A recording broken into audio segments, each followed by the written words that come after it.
Hello everyone, Salt here. Welcome to the video. Today we are going to be taking a look at the Gotva Prime.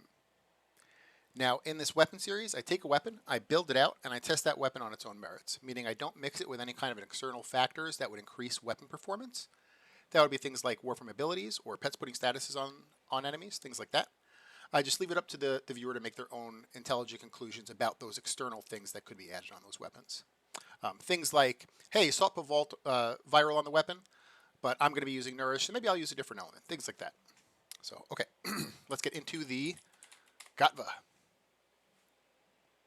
So the Gotva Prime is an assault rifle. It functions as like a pretty just basic assault rifle, but it has some very not basic things about it.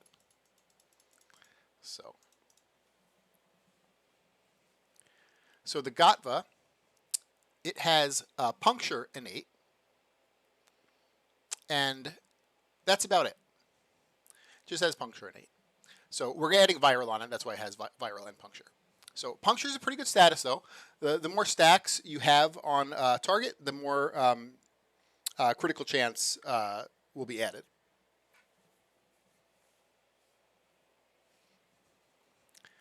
Also, the Gotva has a special unique trait called, well, I don't know what it's called actually, but after inflicting a status effect, the next shot has a 15% chance to have a critical chance of 300%. And that's 300% additive. So that's not 300% of 23. That's just 300% on top of 23. So you'll just be at straight up red crits when this procs. So that's a very unique thing about this weapon, and it's something that we're actually going to be building around, is this unique trait here. So I did a lot of testing with the Gotva this morning with many different builds, and I just want to explain kind of how I did my testing. So in the simulacrum, I started doing my testing with just regular 225 Steel Path Grineer, and a lot of the builds I was trying to compare, the Grineer were dying too quickly, and I really couldn't tell the differences. So I actually had to start spawning in 225 Steel Path Exo Gostag officers, which are also Grineer, but they're just these big giant Grineer that have a crap load more armor values. So they live a lot longer, and so you're able to tell differences in DPS with those bigger, thicker dudes. So I had made my own build first, and I was kind of happy with it. And when I am towards the end of doing a build, usually what I'll do is I'll go on Overframe and I'll check like the top 3 builds on Overframe and just make sure that I didn't do anything that's completely ridiculous. Like there have been instances where I've made a build and I've gone on Overframe and like let's say everyone's using like internal bleeding and I don't have it on, and then I'm like, oh my goodness, I didn't realize this weapon didn't have, had forced impacts or something. And so that's basically why I check Overframe, to make sure I didn't miss something that was obvious. I do check the wiki before Overframe, and the wiki is almost always a better source of information than Overframe anyway, so that doesn't happen often, but it does happen once in a while. But the Overframe build, the top build on Overframe, I had tested that one against the build I had created, and it beat my build. And so I, of course, wasn't happy with my build then, because I don't want it to be a subpar build. But I also didn't like the Overframe build. I thought it had a lot of like holes in it that could have been made better. So what I did was I took the information that I got from testing that Overframe build, which is actually in my config B here. So I'm going to show you the config B. This one here is the top Overframe build. The thing I noticed is it had 2 holes that I noticed. It had prime cryo rounds, and this should have been rhyme rounds.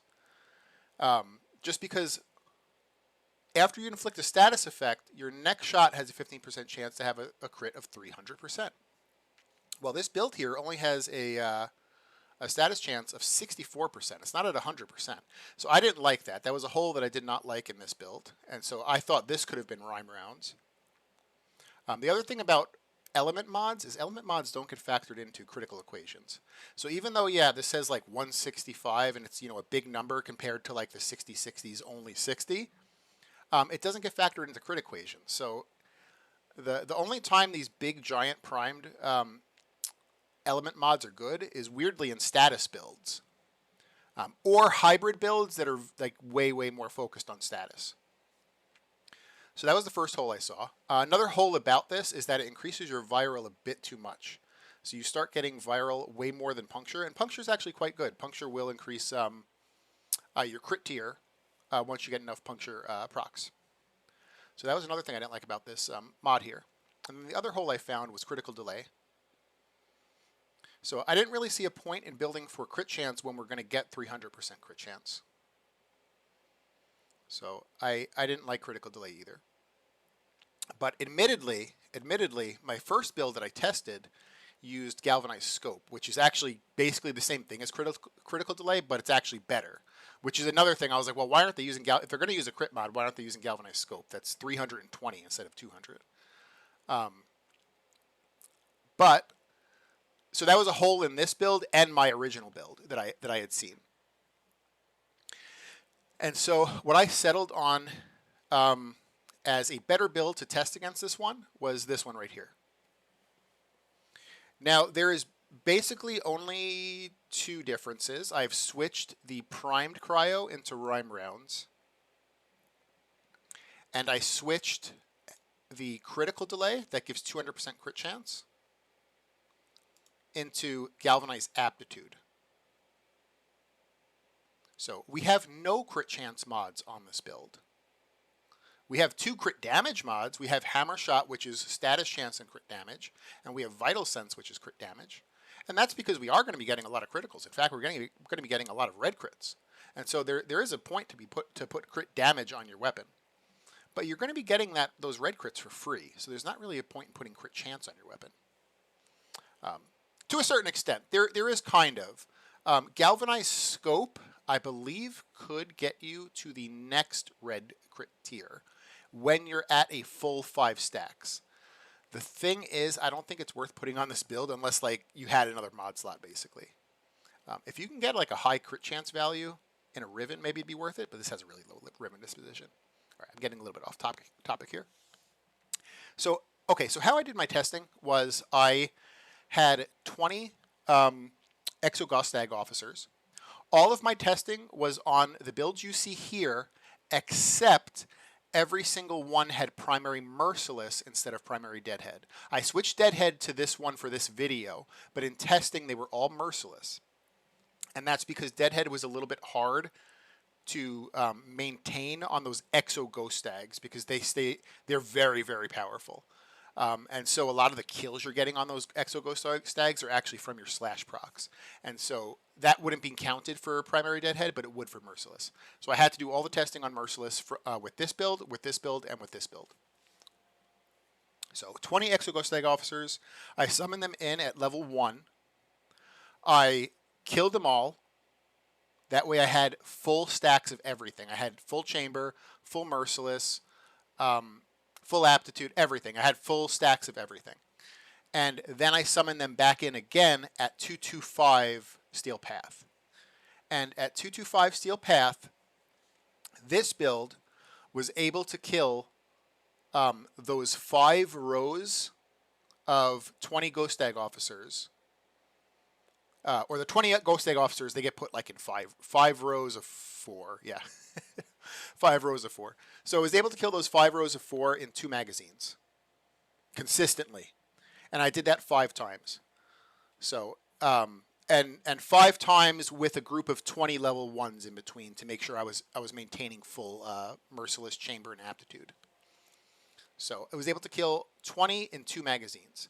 This one, the Overframe build, was close to killing 20 in 2 magazines. It was 3 though. Every single time I tested it, it was 3 to kill. But there were a few times where it got very close. And so that's why I believe my build is better. Although I am just one person and I had a sample size of 5 groups of 20. So, you know, over a longer period with more people testing, maybe someone would have come to a different conclusion. But in my testing, this build was better. So this one was very close, though, but this one was better. And then the other thing I wanted to do after I got that testing done is I wanted to test another like little idea that I had. I said, well, maybe heat. Like maybe heat would be really good because we have viral puncture and we're producing a force slash. Maybe we'll do viral puncture, force slash, and heat.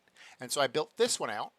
And this is basically the exact same as the first build, except instead of galvanized aptitude, we're going in for thermite rounds. And because thermite rounds is a 60-60, we're still close to that 100% status chance. Now, this build did not beat my main build. It was actually very similar to the Overframe build. It was taking like 3 magazines total to kill 20 Ghost Egg officers. So, okay, I just kind of wanted to explain like how I did my testing, and that's how I did it. So, the Gotva, let's go over the mods here. Galvanized Chamber is going to be for multi-shot. Hunter Munitions is going to have a 30% chance on a crit to apply a slash. And the really good thing about Hunter Munitions, because the very first time I tested this, I actually did not have Hunter Munitions on. And it was because I read this and I said, well, you know, after inflicting a status effect, the next shot has a 15% chance to get a critical, or 300% critical. Cool, cool, cool. So what if I, you know, Hunter Munitions is only a 30% chance to even get that status effect. Well, this I have a 100% chance to produce a natural status effect. So this is going to be obviously better. And that's why I actually had the galvanized scope over here originally. And it wasn't doing very well. And I wasn't beating out that Overframe build. And I kind of came to the realization, oh wait, Hunter Munition is its own separate status effect producing mod. You know, I knew that, but I just kind of had a brain fart, I guess. You know, it just didn't click for me for like an hour. So we have a 100% chance to produce one of these, but alongside that, we also have a 30% chance to produce a slash. So these don't actually compete with each other. These actually produce statuses separately. You know, natural statuses compete with each other. If we were to have viral puncture and natural slash, they're all going to be competing with each other to produce a status. Well, Hunter Munitions produces a force slash. Force slash doesn't need to compete with what's on the natural status chance list. So, and that's why Hunter Munitions was better. Galvanized Aptitude is going to give us more status chance, going to help us boost us over 100%. And it's going to give us more direct damage per status type affecting the target. Now, this weapon does not have full IPS. It only has puncture. So we're going to have puncture, viral, and slash because of the Hunter Munitions. So that's only going to boost us up to like a 220 flat damage. And this weapon is additive. It's not multiplicative for Galvanized Aptitude. So it is just 220 flat. It's like slightly better than Serration. But what flat damage does is flat damage actually increases the size of your slash procs. And I think that's a big part of why this build was beating the top Overframe build. Is because the slash procs were just bigger. And the other thing it does, not only does it give you 220 flat, but it gives you that 80% status chance to boost you over 100%. Next here, we're going to go with Prime Shred. Prime Shred is going to give us fire rate, and it's going to give us punch through. They're both important, but man, that punch through is really, really nice. That punch through does a lot of work for this weapon. Because punch through targets can also come under the effect of this trait as well. Hammer Shot is going to give us crit damage and more status chance. Vital Sense is going to give us crit damage. And then we're going to have our 2 element mods to make viral. And that's going to be Rhyme Rounds and Malignant Force. Just remember, in Whispers content, viral is pretty bad. In Whispers content, enemies are resistant, and there are some enemies that the viral proc just straight up doesn't even work on them. So in Whispers, you want to go with corrosive. So instead, you keep the toxin on, and instead of Rhyme Rounds, you would do electric for Whispers content. And then in the Exilus slot, there's a few options here. The first one is if you want to keep Merciless. I am going to use Deadhead. I think Deadhead is better. I did my testing with Merciless because it was easier for me to maintain the conditional stacks. But I switched to Deadhead because I think for the actual gameplay it will be better. But if you went with Merciless, you could go with Stabilizer for reduced weapon recoil. The reason you don't need it with Deadhead is because it's like literally built in Deadhead. You get negative 50 weapon recoil. And then the other options are Vigilante Supplies, the one I went with, and then the one I did not test, and I guess we'll find this out together, and that's Rifle Ammo Mutation, or Primed Rifle Ammo Mutation. This weapon shoots very fast, but it has a very big ammo pool. But I did not test, like, over a long course of time would I run out of ammo. So during the gameplay, I guess we'll both see together if maybe I should have used Rifle Ammo Mutation instead. So at the end of this video, maybe I'll switch to Vigilante Supplies. I guess we'll see. But this does have a pretty respectable ammo pool. You have an 84 magazine, and I want to say, I think it's like 800-ish bullets you have for the gameplay. So you got a pretty good size there. So I don't think you're going to need ammo mutation, but we'll see together. So Vigilante Supplies is what I ended up going with. Vigilante Supplies is kind of like a really small, neutered version of ammo mutation. You get a little bit of extra ammo with it. But the big thing about it is that 1 out of 20 of your shots, the crit tier is going to increase. So if you produce a yellow, 1 out of 20 is going to go up to a orange. If you produce an orange, 1 out of 20 of those is going to go up to a red. And it does really well on fast-firing, high multi-shot weapons. So this is a fast-firing, average multi-shot weapon. So I think this is going to do okay on this weapon. And yeah, that's pretty much it for the build. Because we don't mix this with any external factors, I'm going to do this on a big dumb Anaros with no Archon shards that increase weapon performance. I took off those 2 green ones I had yesterday for the Basmu build. No mods on the Anaros that increase weapon performance. I took off that crit chance mod yesterday that I had for the Basmu build, so I'm just back to having like the health regeneration mods. And a pet with no sentinel weapon and no mods on the pet that affect weapon performance. And that way the viewer can just come to their own conclusions about external factors.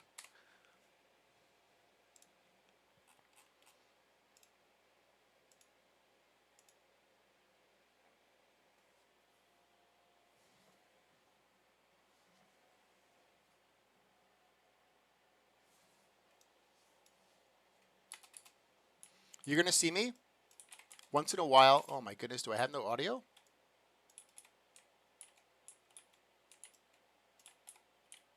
I might have no audio here.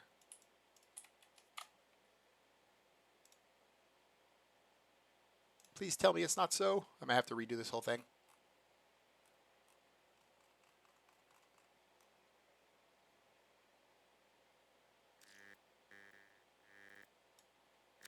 No, I have audio. It's just I can barely hear anything.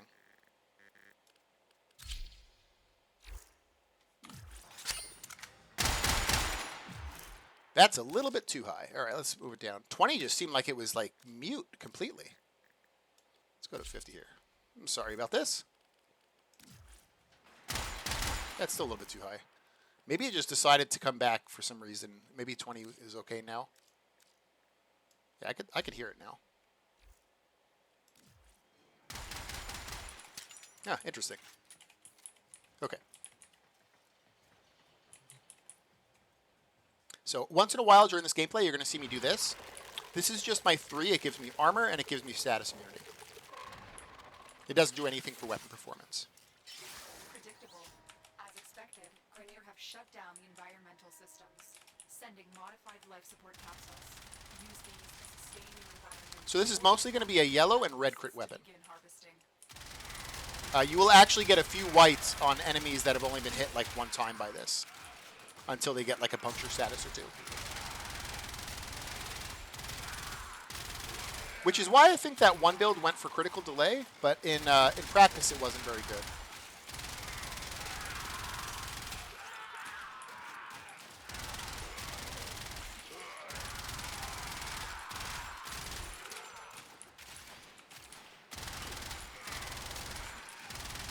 Because it's really only, critical delay is really only going to help on the little guys that don't have puncture statuses. Like, you know, you fight them often, and so you're not like going to be shooting at them at a single dude all the time, because they're going to die so quickly. And so for those dudes, I mean, maybe critical delay will boost it like into immediate yellows, but they die so quickly anyway. And you don't really need critical delay for big dudes, because Like, after you shoot them consistently, you're not even going to see white non-crits anymore.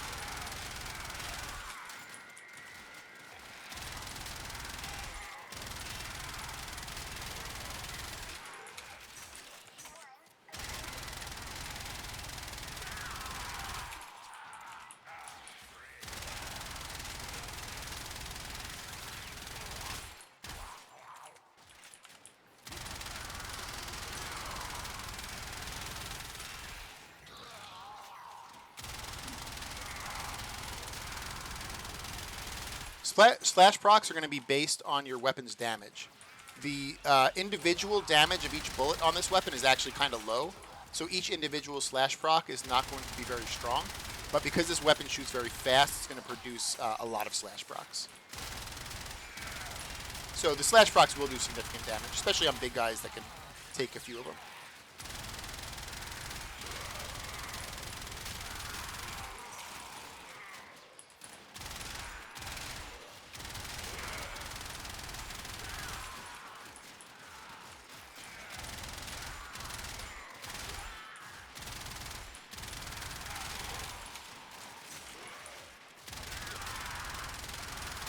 Otherwise, though, this weapon functions pretty much just like a basic assault rifle. It just has the quirkiness in the way you build it. Other than the build itself, it acts just as a basic assault rifle pretty much.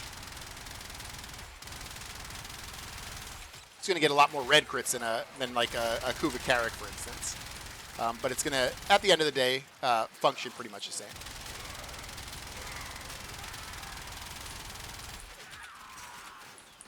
My aim is not very good this morning. I spent too much time in the simulacrum this morning shooting stationary targets.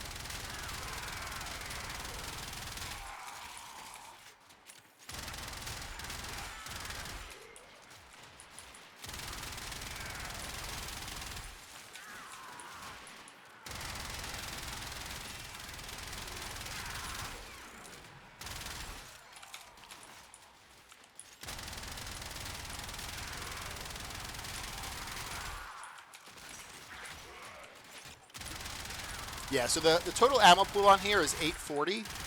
So I think it's got a pretty decent ammo pool. I think we're okay with Vigilante supplies. I don't think we need like a bigger ammo pickup mod.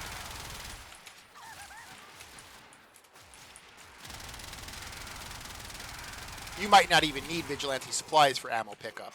I'm using it mostly for the Vigilante supplies effect, which is extremely minor. It is technically a DPS increase, but it's an extremely minor DPS increase. Actually, it's easy to tell on here. If you see any orange numbers, that's Vigilante supplies. And that'll tell you how little it procs. It's 1 out of 20 bullets. And you do have to consider multi-shot, so it's going to be more than like 1 out of 20 times you shoot because of multi-shot. But we're producing so many bullets that, like, I mean, you could barely even see the oranges. They're like mixed in there under the yellows and reds.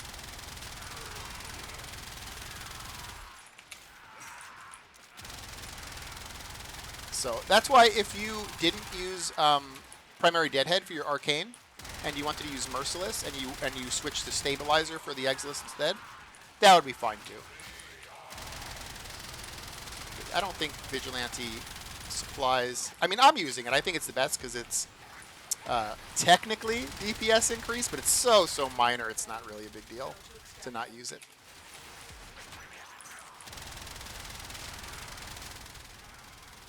Alright, we're going to have the Acolyte come in. I'm going to hit like 1 life support before he comes.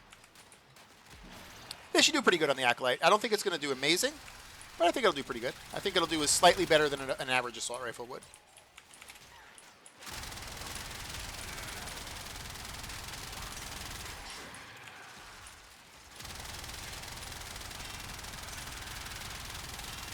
Yep. That's exactly what I thought.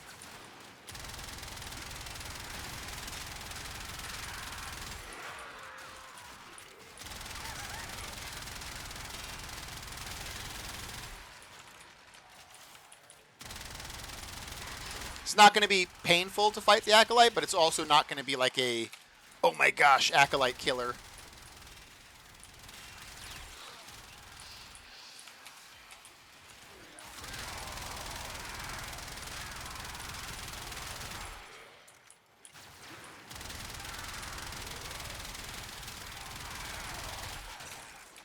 So if you see, the only time you see white non-crits is when I switch to a brand new target. When I switch to a brand new target, until they get a few puncture stacks on them, there'll be a few white non-crits. And that's why the only real reason, like, that critical delay mod, or the only real function it has, is to improve DPS on trash, pretty much. On big dudes, you're actually going to lose DPS out on it. I mean, this Eximus took me a half a second to get out of whites. And on anything bigger, on, like, you know, later game Steel Path Eximuses or Thraxes, you're going to be fighting them for a lot longer than half a second. Well, maybe not. With a good build. With a good build, you shouldn't be fighting too long.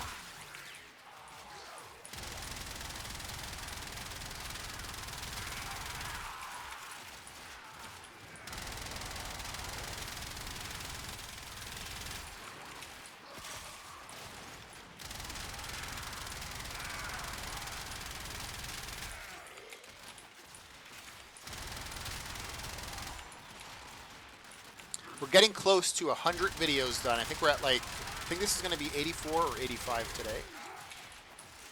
So we're about like 2.5 weeks away from 100 videos. So I'm excited for that.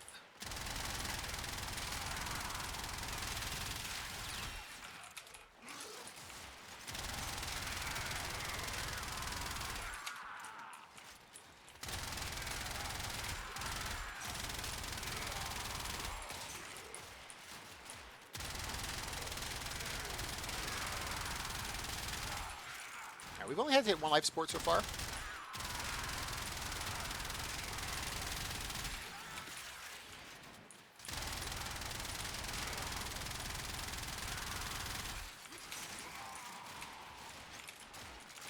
I'm going to hit one more, though. Maybe even two. I might head to the next life support area. Now, you know what? I'll hit this one, and I'll stay in this area fighting trash.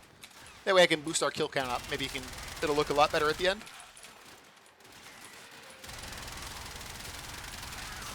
So when I do these tests, average weapons are usually at about 350 to 400 kills in 10 minutes. And I think this one will be above average. I don't think this is going to be like, you know, Torrid or Born Karnan levels of strength, but I think it's going to be above average. Oh, weapon stolen. Come on. I'm trying to increase my kill numbers. Trying to get this thing to look better. Don't steal my weapon.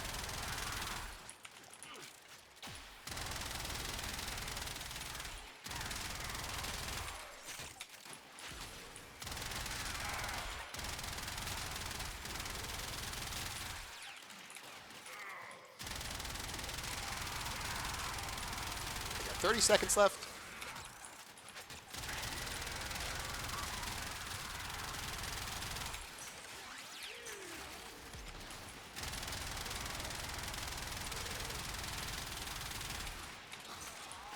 You know, the thing about Overframe is there probably is some really good builds on Overframe, but I think a lot of times they get stuck under the most upvoted ones, because the most upvoted ones are from popular people, and that usually put it out like 2 days after the weapon's been out. And so they have more of a chance to be seen and be upvoted, and then people that actually make like really good builds on them, they kind of get like stuck below everyone.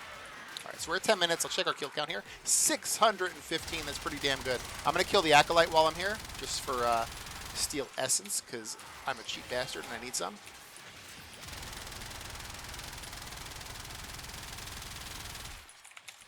But 615 is well above average. That's really good. If we run out of life support, I'm not really too worried. We won't fail because we're past 5 minutes already. And Inaros can just stay into a survival mission with no air. He breathes sand, not air, so it doesn't matter.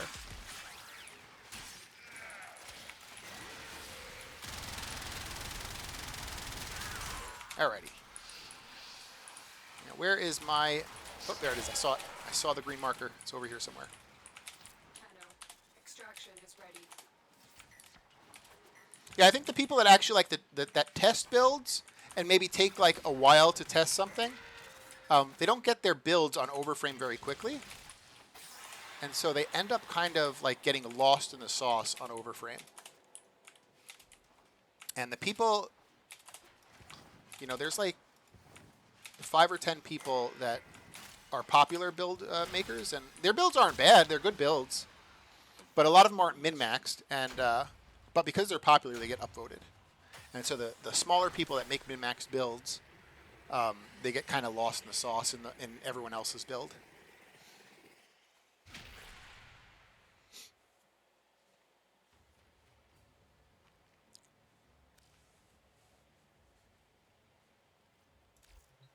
Alrighty, so we're going to do a Lua Conjunction next. Lua Conjunction is the second part of the test here. It's just going to be 10 minutes, steel path. These enemies are going to be a little bit higher at 180 to 200.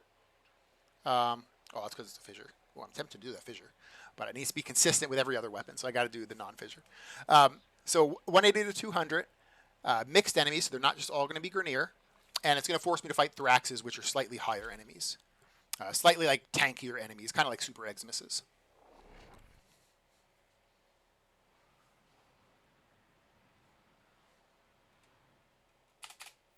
Accept your death, and you may yet avoid it. Trust in your training. Now, of course, every weapon without conditionals is pretty much going to be pretty shit until you get your conditionals up. So don't judge the weapon on these 2 Drakmasters that will repeatedly steal my weapon over and over. Again, there it is. I hate these 2 guys. Oh my goodness. Every single Lua Circulus, they start with these friggin' 2 Drakmasters. They're like mini bosses. You fight them without conditionals with your weapon getting stolen over and over. Alright, there we go. So I'm going to cast my 3 to give myself some armor and give myself some status immunity. You might see me press that once in a while during the mission, but that's all it does. It doesn't do anything with weapon performance. Okay, let's get this started. Is attempting to purge you from this place. Stand by for life support.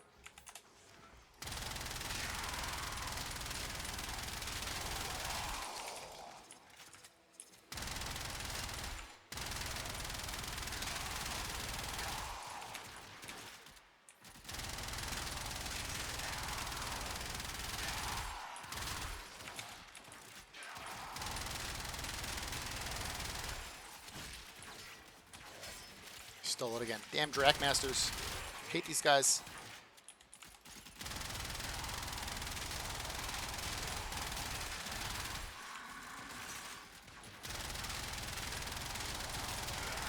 So of course, because you're using Prime Shred, you're going to want to fight in linear areas. So like hallways, choke points, things like that. Now, if you don't have Prime Shred, because Prime Shred is unfortunately a login reward, I really don't think it should be a login reward, because it makes so many single target weapons viable and like actually competitive with AoE weapons. But unfortunately, it's a login reward, and I think it's like either 100 or 200-day login reward.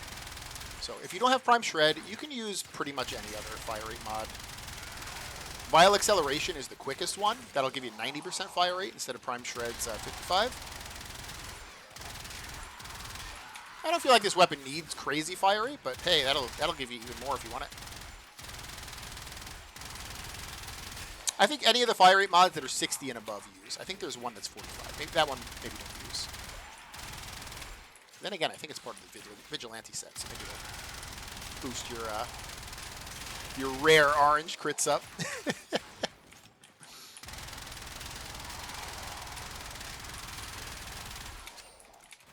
But if you have access to Prime Shred, 100% use Prime Shred. That punch through is what makes single target primary weapons competitive with AoE. Without a doubt.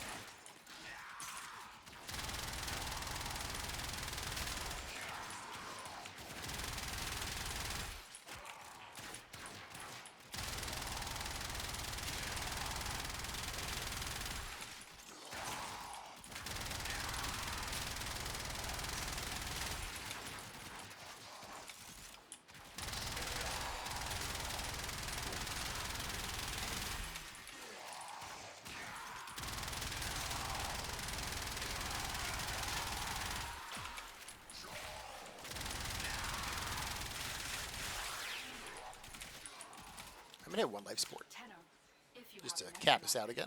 this would be an excellent place to deploy it. Got my weapon stolen. Damn Drakmaster up here. Hate these guys. Not only do they steal your weapons, but they summon these dogs that don't count as corrupted. And so those dogs will just start a Royal Rumble with all the enemies on the map. And it'll make the enemies not move to your location because they'll just be in random rooms of the map, like beating the shit out of these dogs. So the Drakmasters are a scourge to the Warframe world.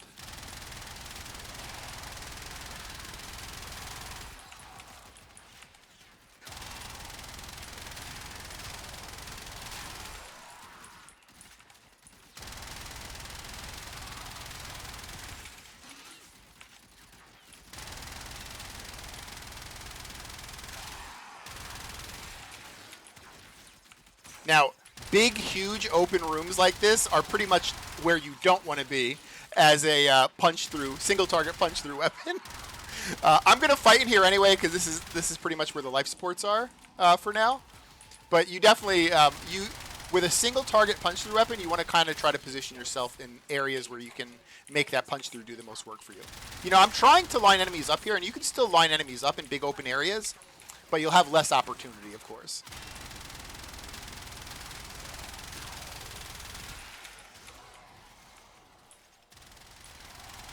Alright, we're going to get the first Acolyte here. I'm going to hit this 1 life support before he comes. I think that's Violence, or is that Mania? Mania. Mania has Zephyr Bubble. Yeah, he put Zephyr's Bubble on. I'm going to have to melee him, unfortunately. I'll try to shoot him again in a second here and see if the Zephyr Bubble's gone. Yep, it's gone. Okay, I'll go back to shooting then.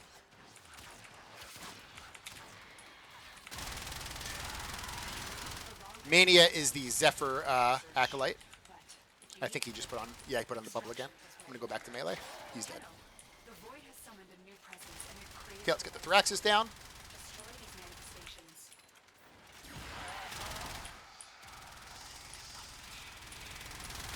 The only things that make you hard, Thraxus, is your damn moveset. I can never get good headshots on you.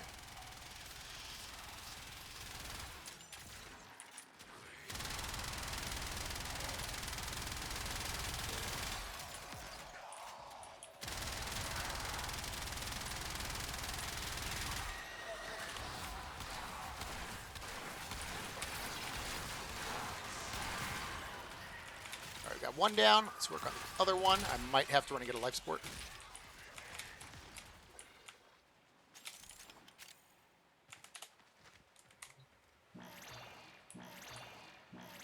Try to get the other one down quick. I think I didn't have full deadhead stacks on that one fight.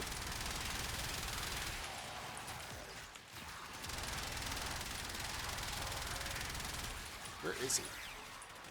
There he is.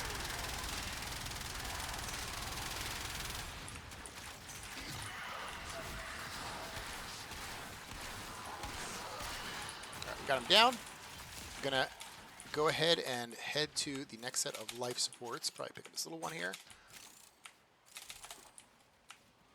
And we'll try to stabilize and get to that 10-minute mark. I think what had happened is I spent a lot of time fighting the Acolyte, and in that time I had 1 or 2 deadhead stacks fall off, and so I was doing a lot less flat damage. To the first Thrax. If you notice, that first Thrax took a lot longer than the second Thrax to kill. And I think he just came out. They came out like right after the Acolyte, so I didn't really have enough time to fight trash and restack deadhead.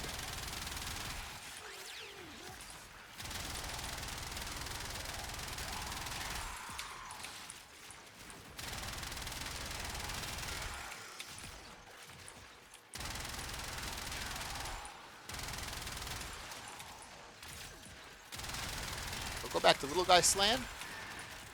Try to farm some of those yellow life supports.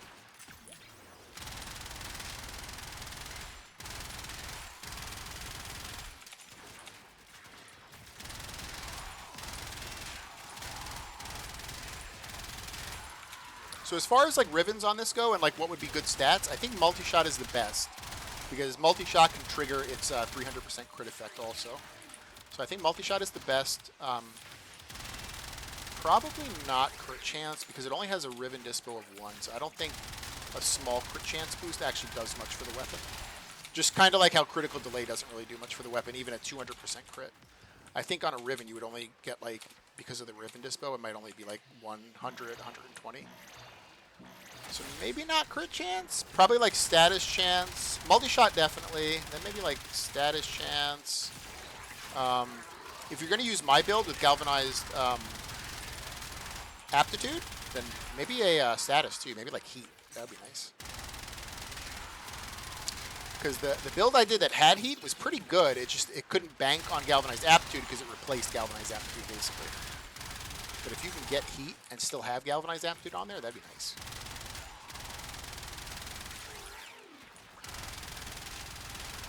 Heat's a good element too.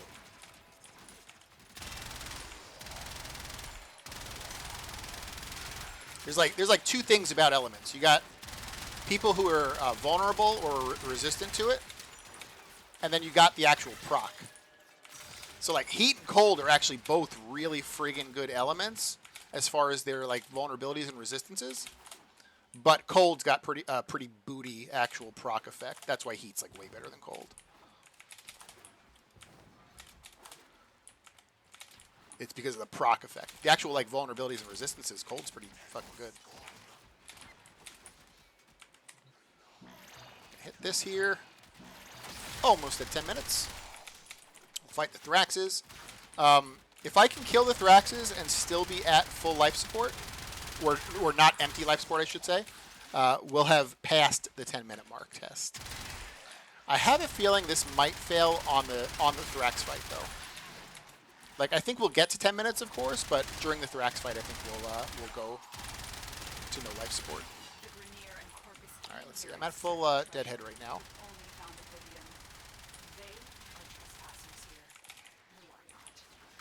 Yeah, much easier on that guy.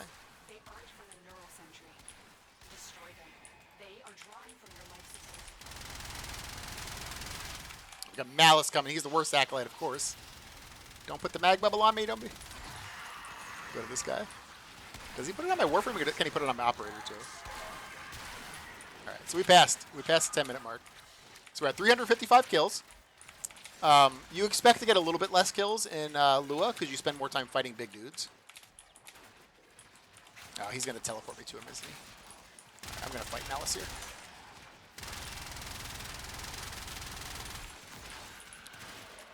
Get some deadhead stacks.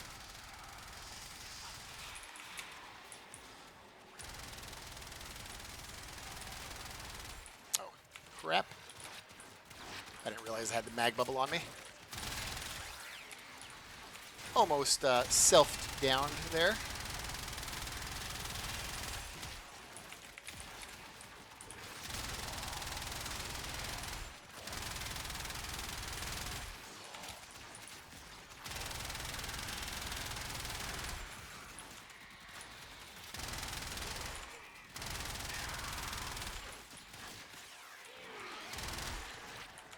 Mag bubble on me again, so I'm going to roll out of it.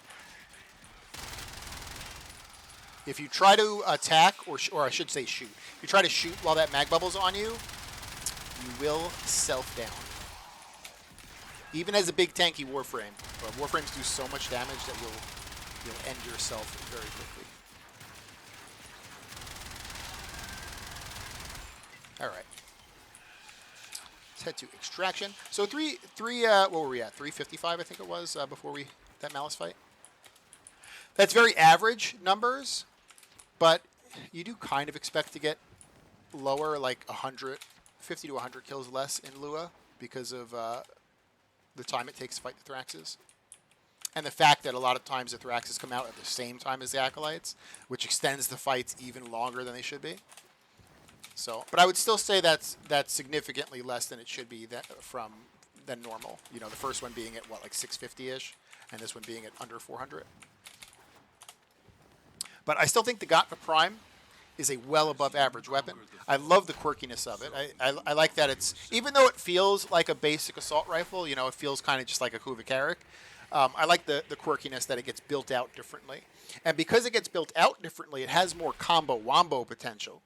You know, like it'll interact differently with other Warframes. So if you can think of combo potential for the Gotva, you know, the fact that statuses make it have that red crit effect. You know, make sure you let me know in the comments. I'd love to hear different external things that can make the Gotva perform crazily. So, yeah, that's the Gova Prime. I think it is a well above average weapon, super good. I hope you guys liked it. We're getting close to 100 videos, so we're almost there. I'm excited for it. So I hope you guys have a good day. If you like to give it a like, and if you're not subscribed yet, consider subscribing or tell me what I can do to earn your sub. And you guys have a good day. All right, bye.